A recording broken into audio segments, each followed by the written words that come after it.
적어도 이제 국가 애도 기간에는 이런 거 이제 하지 말아야 된다는 그런 결정은 뭐 잘한 일이고요.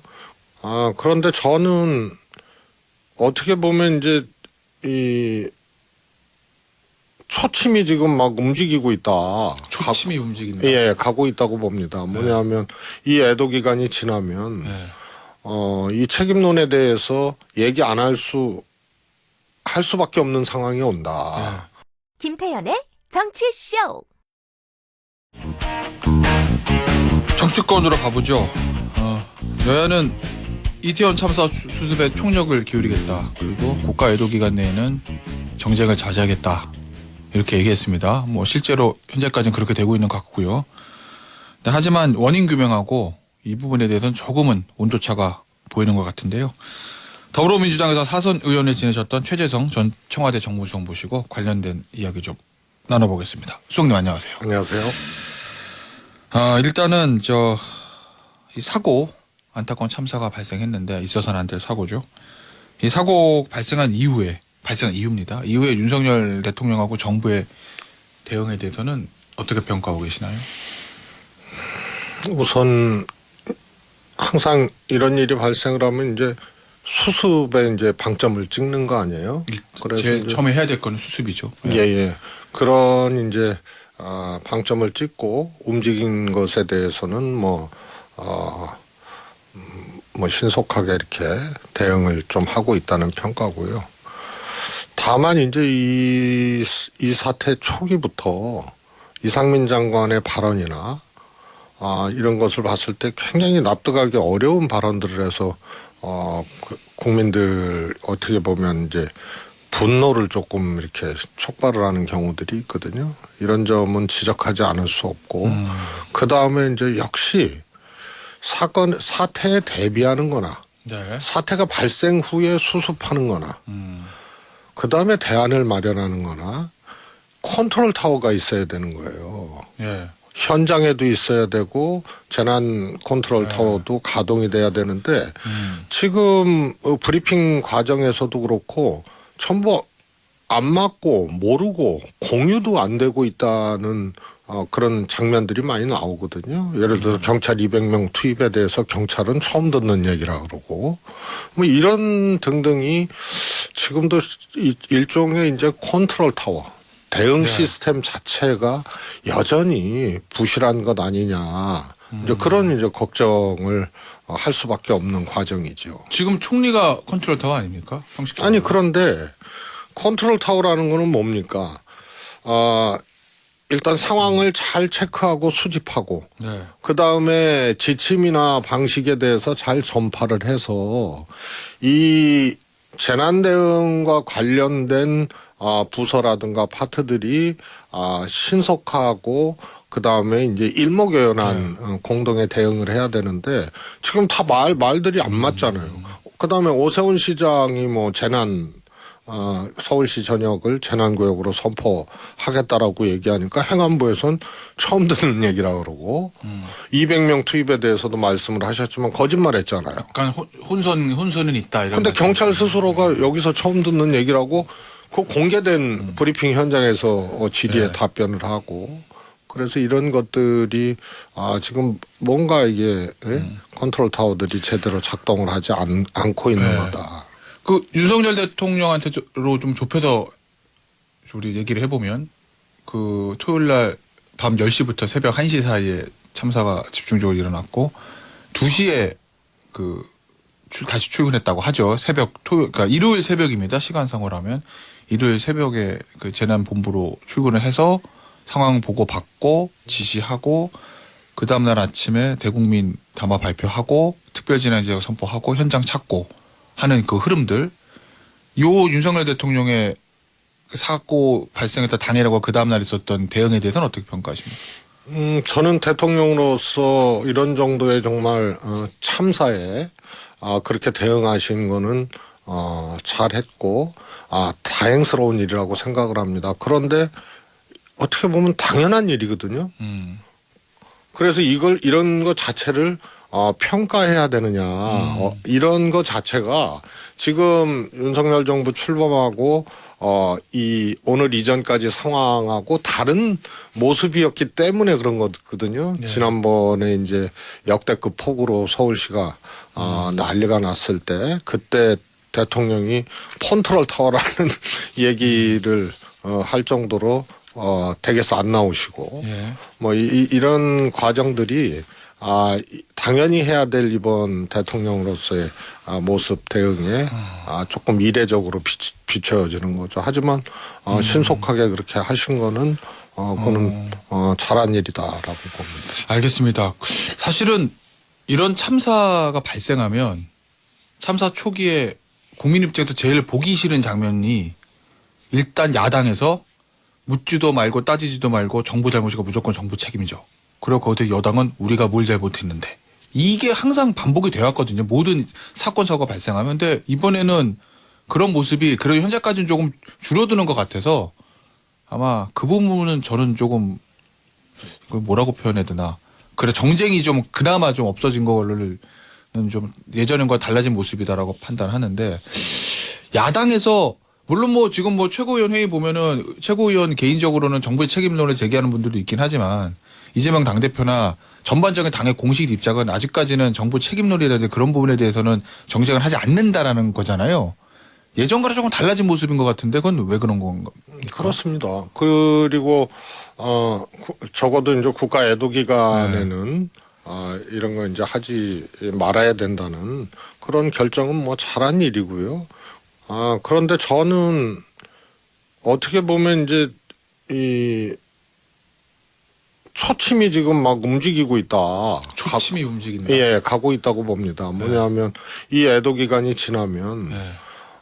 이 책임론에 대해서 얘기 안 할 수밖에 없는 상황이 온다. 왜냐하면 다 지금 행안부 장관이나 또 용산구청장 얘기나 오세훈 시장 얘기나 소위 말해서 정부나 자치단체장 발로 지금 여러 가지 이제 국민들 기준에서는 맞지 않는 얘기들을 하고 있고요.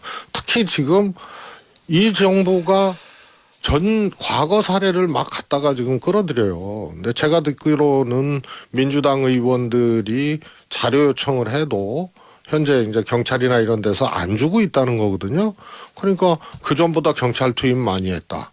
또 뭐 수치도 이제 틀리고 과거에는 뭐 일방통행이나 뭐 이런 이 관련된 이제 현장 지휘나 안전 대책이 있었다라는 것에 대해서 없었다라고 얘기를 하고 그래서 과거 사례를 끌어들이면서 잘 하고 있다라고 이 정부가 얘기를 초기에 했기 때문에 관련된 자료를 요청을 하는데도 아직 이제 안 주고 있다는 거예요. 근데 지금 애도 기간이니까 이제 민주당 의원들도 뭐 더 이렇게 다그치거나 뭐 이러지를 않고 있고 그래서 이게 이 정부 발로 사건 초기에 쓸데없는 얘기 국민 감정과 안 맞는 얘기 그 다음에 사실과 다른 얘기들을 하고 있기 때문에 초침은 지금 가고 있다. 그래서 책임론 정국으로 갈 수밖에 없다 이렇게 봅니다. 그 시기는 국가 애도 기간이 아마 토요일 자정까지로 제가 알고 있거든요. 그 지나면 네, 진행될 그 다음에 것이다. 다음 주부터 여당 내에서도 문제 제기가 나오잖아요. 야당은 자제하고 있고 지금 국민의힘 내부에서도 뭐 유승민 의원 발언도 있지만 그 다음에 익명으로 행안부 장관 얘기라든가 이런 것에 대해서 비판하고 문제 있다고들 얘기를 하고 있고요. 그 뭐 최재형 수석께서 이상민 장관 얘기를 해주셨으니까 일단 이상민 장관 얘기를 좀 나눠보죠. 이상민 장관의 발언 좀 듣고 얘기를 좀 나누겠습니다. 그 전과 비교했을 때 특별히 우려할 정도로 많은 인파가 모였던 것은 아니고 통상과 달리 경찰이나 소방 인력이 미리 배치함으로써 해결될 수 있었던 문제는 아니었던 것으로 경찰의 정확한 사고 원인이 나오기 전까지는 섣부른 예측이나 추측이나 선동성 정치적 주장을 해서는 안 된다는 그런 취지입니다. 그것이 과연 경찰의 병력 부족으로 인한 사고였는지 아니면 근본적으로 우리가 집회나 어떤 모임에 있어서 시정해야 될 것이 있는 건지. 행안부가 주무부입니다. 니다. 아무래도 주무부의 장관이 이상민 행안부 장관의 발언 어떻게 들으셨나요? 우선요 말이 어렵잖아요.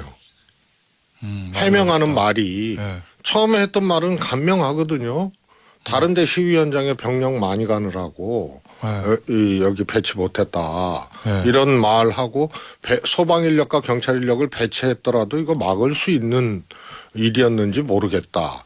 그다음에 우려할 정도의 인파는 아니었다라고 판단을 했다. 아주 간단하거든요. 처음에 네. 말한 그래서 얘기가. 이상민 장관 얘기가 그렇게 딱 정리되는 거예요. 네. 광화문 시위 때문에 병력 어려웠다. 네. 그다음에 이거 배치했어도 막을 수 있었는지 모르겠다. 네. 사전에는 별로 우려할 만한 사안이 아니었다고 판단을 했다. 아주 명확해요. 네.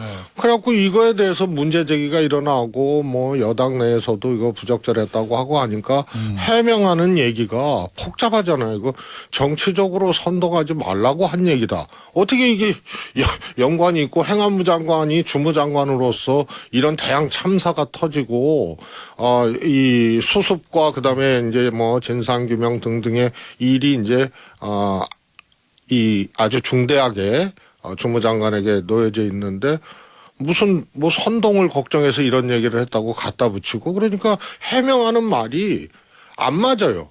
그러니까 총리의 말도 안 맞아요. 총리의 말은 경찰을 그전보다 많이 투입했고 수고하는 과정에서 나온 말이라고 생각한다는데 이것도 어려운 말이에요. 그래서 행안부 장관이 첫 번째 말은 실수를 한 거고 네. 그다음에 여기에 광화문 집회라든가 두 번째 이런 걸 끌어들이고 두 번째 말에 정치적 선동이라는 말을 네. 또 행안부 장관이 끌어들인 거는 제 입장에서는 네. 실제로 이 사람의 생각일 수도 있어요. 그러니까 첫 번째 의원님 수석님 개인 추측으로는 예. 첫 번째 발표는 실수고 두 번째 그 해명하는 과정에 나왔던 말들이 진심일 수도 있다. 첫 번째 발언 중에 집회 때문에 병력이 분산됐다. 네. 그때 이제 뭐 촛불 집회, 뭐 퇴진 집회, 뭐 광화문에 이런 쪽에서 게 보수 있다고. 진보 양쪽에 다 집회가 있었죠. 보수도 있지만 이제 네, 진보도 진보가 다 많이 있었죠. 모였죠. 그 다음에 두 번째 해명이죠. 해명의 정치적 선동 이런 것을 뭐 원인이 밝혀지고 뭐 하기 전까지는 뭐 하지 말라는 뜻이었다라고 되도 않게 갖다 붙인 것도 이게 어떻게 보면 그 양반 시각이거든요. 어떤 시각을 말씀하시는 거죠? 실제로 집회에 대해서 본인이 파악도 안 해보고 이것 때문에 병력이 투입이 안 됐다라는 원인을 거기서 갖고 오고 그다음에 정치적 선동은 이건 상대방이 있는 거 아니에요? 네. 그러면 뭘 얘기하는 겁니까? 야권 내지는 혹은 또 이 정부에 반하는 사람들의 선동을 우려해서 한 얘기가 돼버리는 거예요. 제가 보기에는 대통령 생각하고 똑같은 얘기를 했을 수도 있어요. 그러니까 당연히 대통령은 왜 이 상황에서 그런 얘기를 하냐고 행안부 장관에게 문책을 하거나 나무라거나 네. 이런 얘기를 안 하시고 옹호하는 발언도 한 거죠. 알겠습니다. 옹호하는 발언이란 거는 대통령실 관계자 이 얘기를 말씀하시는 것 같은데. 대통령실 얘기죠. 네, 대통령실 관계자입니다. 예. 현재 경찰에게 부여되는 권한이나 제도로는 이태원 사고와 같은 사고를 예방하고 선제적 대응이 어렵다는 취지로 이해하고 있다라는 요 대통령실의 관계자의 이상민 장관 발언에 대한 그게 말이 안 되는 거예요. 그게 예를 들어서 우리가 연말이면 말일날이면 종각이 일대 사람들 많이 모이잖아요. 거기 말고도 또 이렇게 모이는 데가 있고 해돋이 할 때 모이고 또 월드컵 같은 경우 뭐 막 거리 응원 많이 쏟아질 때도 있고요. 또 의외의 사고로 뭐 교통사고가 나서 뭐 크게 났는데 사람들이 뭐 구경을 하거나 뭐 하여튼 뭐 수습을 하거나 이런 과정에 신고되지 않는 집회, 주최자가 없는 거 많이 있습니다. 그러면 그럴 때 경찰 병력은 어떻게 투입을 하고 그다음에 거기 현장 수습을 어떻게 합니까? 그래서 매뉴얼이 만들어지면은 더 좋은데요. 뭐 이건 제 눈으로 확인한 건 아니고 이제 보도를 보고 저도 알았습니다만 현재의 지침과 매뉴얼로도 충분히 대비하고 투입하고 관리할 수 있었다. 이것은 매뉴얼이 또 있고 매뉴얼이 없어도 네. 의외에 사고가 나고 뭐 해돋이 같은데 뭐 가서 네, 정비 무슨 말씀 정리하고 그런 거 알겠습니다. 아닙니까? 자, 그러면 이 국가 애도 기간이 끝나면 초침이 딱딱딱딱 가고 있다라고 표현을 해주셨는데 야당에서 이상민 장관에 대한 책임론 본격적으로 제기할 거로 보시는 건가요? 저는 불가피하다고 봅니다. 우선은 예. 예전에 노무현 대통령 정부 때 노무현 정부 때 농민 시위에서 농민 한 분이 사망했어요. 그래서 그때 경찰청장 뭐 하여튼 네. 물러나고 뭐 이렇게 책임을 졌죠. 그래서 이 정부는 국민의 특히 안전과 생명이라는 부분에 대해서는 책임이라는 두 글자가 강하게 있는 거예요. 법적 책임이 아니더라도 최소한의 정치적인 책임을 말씀하시는 그렇습니다. 거죠? 지금 예. 누군가는 말씀을 드렸잖아요. 이 사태가 일어나기 전 과정, 사태가 일어난 다음에 수습 과정, 여기에서의 태도, 그 다음에 이제 대안을 만들어내는 과정 이렇게 세 가지로 나눌 수가 있다면 전 과정과 사태 후의 과정에 대해서 누군가는 책임을 져야 되는 거죠. 그러면 아마 야권에서는 이상민 장관의 경질 이런 거 요구할 수도 있다 이렇게 보시는 건가요? 우선 여권에서 벌써 나왔잖아요. 뭐 유승민 전 대표의 예. 하면 말씀하시는 거죠? 그 다음에 이제 그 이상민 장관의 입을 봉해야 된다 그러고 이상민 장관 말하지 말라 그러고 입 닥치라고 하는 얘기들이 이제 정치권에서 나오잖아요. 공식적인 얘기는 아니고 그런 공개적으로 나왔죠. 그런가요? 예, 박지원 예. 장관도 그랬고요. 박지원 전 여당 원장도 말씀드린 그렇고요. 여당. 예. 여당은 이제 유승민 장관 당장 파면해야 된다고 했고 또 익명으로 이제 여당 의원들 정치인들이 비판적 목소리를 내고 있죠. 자, 그러면 그런 만약에 흐름이 이제 될 거라면 대통령실의 선택은 어떨 거로 보시나요? 저는 뭐 안 바꾼다고 봐요. 그건 왜 그러죠? 뭐 무수한 일이 일어났고 정말 엄청난 듣도 보도 못한 사건들이 일어났어도 사과 한 번을 안 했잖아요. 그런데 네.